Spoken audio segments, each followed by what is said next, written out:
When I first came to this fellowship, I was attracted by our diversity of ages. In a group of only 15 or so on a given Sunday, I could count on seeing at least one adult in every decade of age up to, well, our oldest member must have been in her early 80s. Some great people, of course, and quite a range of ages. Mind you, this was back when Todd Hess, Arlene Bloom, and I were the resident 20-somethings. As the fellowship has grown, and I, and some of you, have gotten older, I still appreciate the different ages among the adults in our community. We're celebrating that diversity this morning. So here's what we're going for: multi-generational perspectives on the lessons of maturity. We've got a 4-generation panel of CVUUF people who will build on the essay I just read with the wisdom of their own experience. Now, do not get me wrong, I think Robert Fulgham's essay is great. But long past kindergarten myself, those fundamental lessons he cites have not truly been all I really need to know. A generation, literally, is the age difference between parent and child. For today's purpose, we've taken the demographer's standard of 20 years. Our first panelist is a young adult.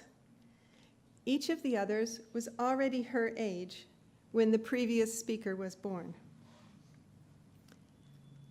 Age, of course, is not the only difference between them.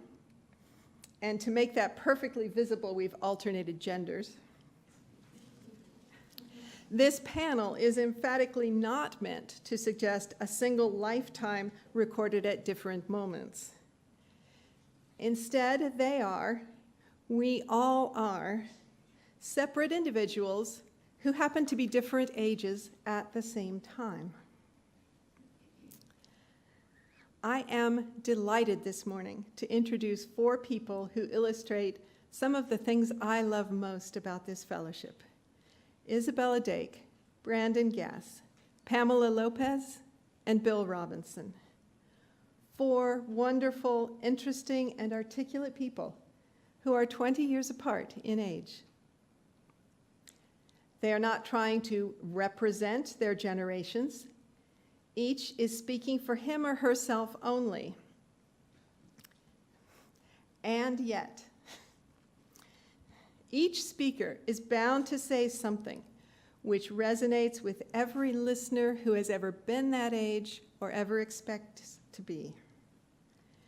Because it's one of the great religious paradoxes that while each of us is a completely unique individual, we are also enmeshed in countless networks of relationship, and we have a great deal in common.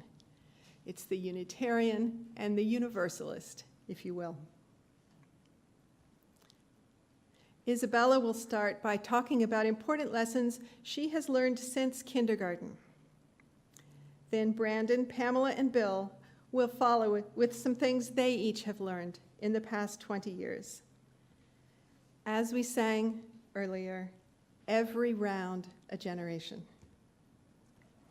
Wisdom of the ages. Isabella?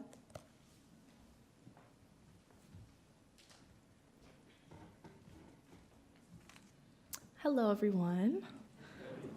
All right, so I vividly remember my first day of kindergarten, walking up the steps thinking, I've made it. I felt like the most mature person to have ever walked the path into school. I was sure that I was a real big kid and that I couldn't possibly feel older than I did. And then, strangely, the same thing happened in middle school. I was 12, and I was positive that my mind was fully matured and that I was thinking about and processing concepts the same way that any functioning adult would. But then high school rolled around, and I realized it was silly to think that I was grown up in middle school, because so much of the petty self-consciousness or attention to social norms had faded away, and I was able to be much more comfortable in my own skin, which in itself altered my view of the world. So now I was sure I was an adult. I'm not saying I knew everything, but I was absolutely capable of knowing everything over time. But now I am 20, and I just finished my second year of college, and for the first time, I'm positive that I am in fact not grown up. Not at all. What I've learned since kindergarten is that myself and the individuals around me are always changing and always developing into new people. We discover new ideas or new ways to live, and every single day is unique and trying. And every experience that I've had contributes to the person that I am now and the person that I'm still becoming. So maybe the goal isn't to be grown up, but rather to focus on being the best that you can be now, the way you were taught to in kindergarten. In kindergarten, they tell you to treat others the way you want to be treated. To 5-year-old me, this meant to be nice so that you didn't hurt someone else's feelings, and to share so that you could have more fun. Well, this kindergarten principle of treat others the way you want to be treated still means those things today. Since then, I've decided that this concept is more about perspective. I've always thought I had such a keen awareness of the world around me. However, the reality is that every single person has their own perspective and individual experience. You have to treat others the way you want to be treated because you don't know everything. A huge part of growing up is learning that there isn't one set, mature, smart, or moral way to live. Grown up no longer looks like a final, definitive state to me. Since kindergarten, I have learned that all you can do is adjust and improve your perspective as you encounter more people and more facets of the world. That's why it's important to share and to clean up after yourself and to treat others the way you want to be treated, because those things still go a long way, and you never know how much a small act of kindness or respect may mean to someone else in your adult life. Thank you.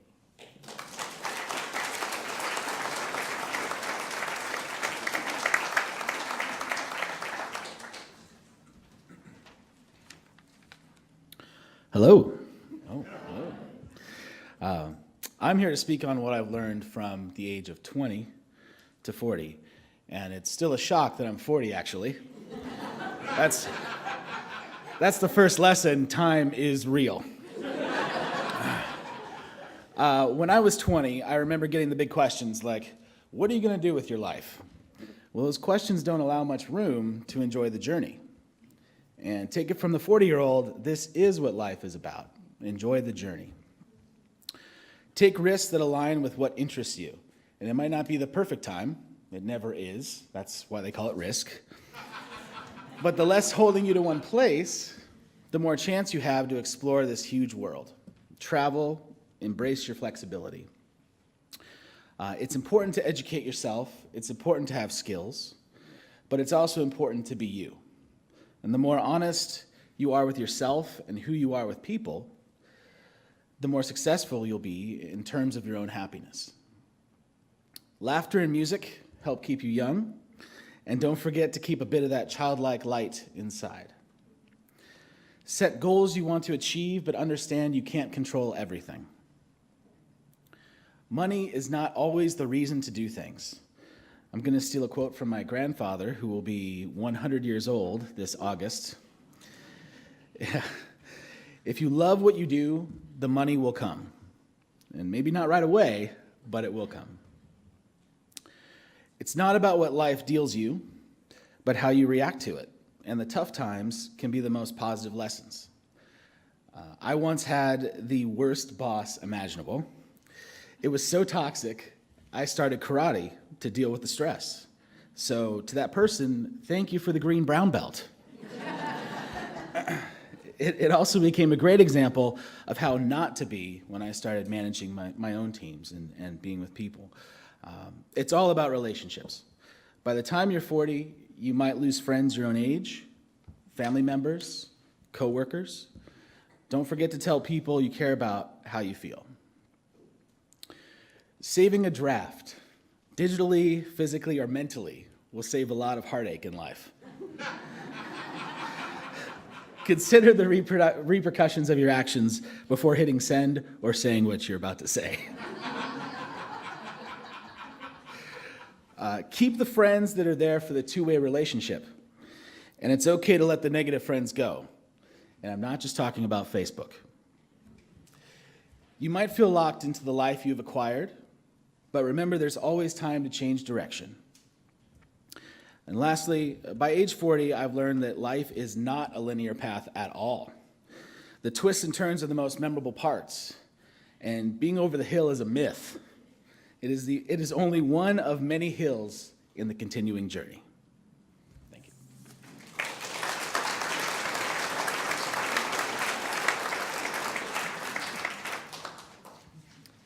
First, may I point out that the 20 and 40 did not need glasses.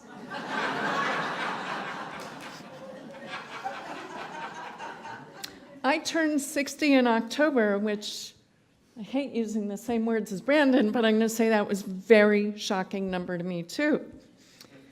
In looking at how my life has progressed over the past 2 decades, I would have to attribute my growth and changes to the following things.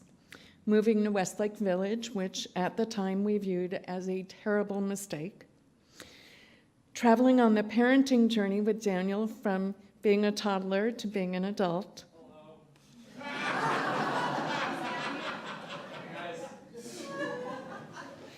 The presidency of George W. Bush and the Iraq War, the saving grace of finding CVUUF and making the best friends I've had in my life, and having the opportunity to truly impact my community, and finally, the most recent presidential election, the results of which seem to threaten everything I know and love about my country.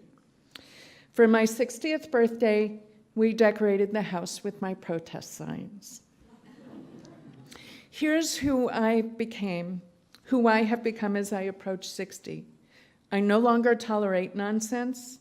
My friends are the dearest in the world. They are drama-free, wonderful, and share my worldview. Instead of being miserable about living in a community where we didn't fit in, we worked really hard at creating a community around us that was full of love, support, and commitment. I am no longer able to sustain working in a field where I have no interest. I've worked on television shows my entire adult life. My career-building, ladder-climbing days are over. I do not care to compete with 30-year-olds for the privilege of making dull, uninteresting, and unimportant shows. I am seriously looking into a career change at 60. You get this, young people? At 60, career change. That will be in sync with my life and passions and commitment to making a difference. I suppose I can thank the current administration for giving me so many opportunities to do so. The past year and a half, I have stepped far out of my comfort zone and privilege bubbles to really delve into the experiences of other communities. I speak out a lot, and I'm no longer concerned with offending folks. In a life that some consider full of stress, I'm pretty calm, or at least accepting where I am. I've given up being nice for being kind, which to me means I don't tolerate BS, but I do understand that everyone is on their own journeys, and compassion goes a long way. When I change careers, I may just stop coloring my hair and grow it out, or not. I'm kind of liking the blue and the purple and the red and the pink. It's been fun. I hope by the time I reach the next level, 80, we will see strong impacts from the work we are doing right now, so that my son and possibly grandchildren can look back. I said possibly can look back and say, that mattered.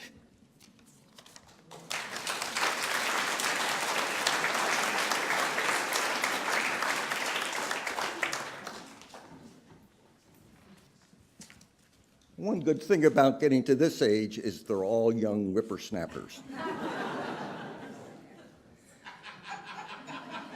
Too soon old and too late smart. My grandmother used to tell me that, and she was a great force in my life. She lived in our house from the time I was in kindergarten until I was 23 and went to the Navy. Unfortunately, she died while I was overseas. But she was the first one I thought of when I got this assignment to look at the Robert Fulghum book and think about kindergarten and the lessons you learned back then. And I picked the one that was mentioned of live a balanced life. Read some, think some, sing, dance some, and work some. And that seemed to me to be a really good thing for people that are in that 60 to 80 time frame, because it's a period in which you're still involved in your career to the time when you finally say, hey, it's retirement time, and now I can figure out what I want to do when I grow up. My career, I didn't have any big plan when I started out. I just went to work for IBM as a salesman, the last thing I ever thought I would be. And I found out I liked it. And I was successful in it. And it was my career until 60-something. I forget how old I was. And you look at that and you say, hey, this career part, and I look at Fulghum saying a balanced life, and I look at myself and say, wait a minute, I work 60-hour plus every week. I did some hellacious commutes. I used to commute from Thousand Oaks to Costa Mesa every day. And I traveled a lot. A few years there when I was in Houston, I found I traveled 2/3 of the working days. And that's a lot to take away from your family and so forth. So I don't think I measured up very well on the balanced life part. Although I'll tell you a story about where I did get the clue partway through the deal, okay?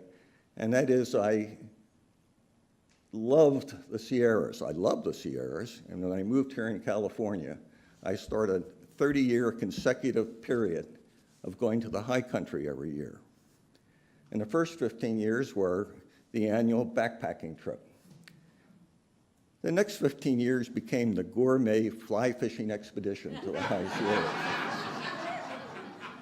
I discovered mules, and they can carry all this stuff. So we had our own separate tent. I had a queen-size mattress. We had cases of wine. And we had fresh food. We had fresh squeezed orange juice. We had eggs Escoffier with thick cut bacon. And we had golden trout that we used for appetizers at dinner every night. That might include things like steak or one chili or things like that. So it was a wonderful way to experience the high Sierras. And that started, as I say, in, 1976, I guess, and went until 2006. Is that 30 years? Did I do that right? So it was a great transition. Finally comes retirement and my chance to do something I really want to do. Well, I'd really been doing things I wanted to do, but they had to be different from this time on. So I look at the key experiences I've had during this time in this last 20 years. Joining CVUUF has got to be a key period in my life.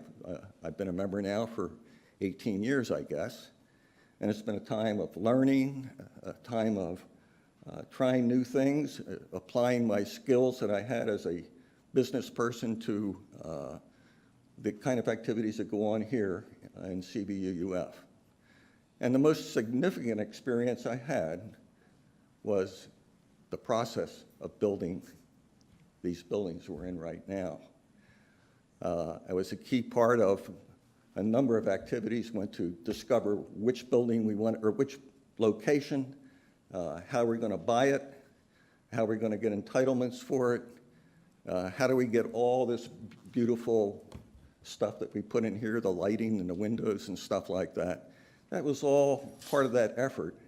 And the key thing I learned from that is this church has a greater percentage of participation, a greater application of time, talent, and treasure, and creativity than any church I've been a member of. I've been in other churches in a leadership position, and this church just far outstrips the activities that any of the other churches that I've seen happen, both within the church and outside the church. Yeah. So I want to say that as we look at this next phase, it's also a church that keeps giving. As been mentioned in some of the other comments, can you imagine being here in the last 2 years without having this fellowship as a place to come and help renew our spirit and help renew our commitment to our mission? So thank you very much for the inspiration that you've all given me. I've really enjoyed it. Thank you.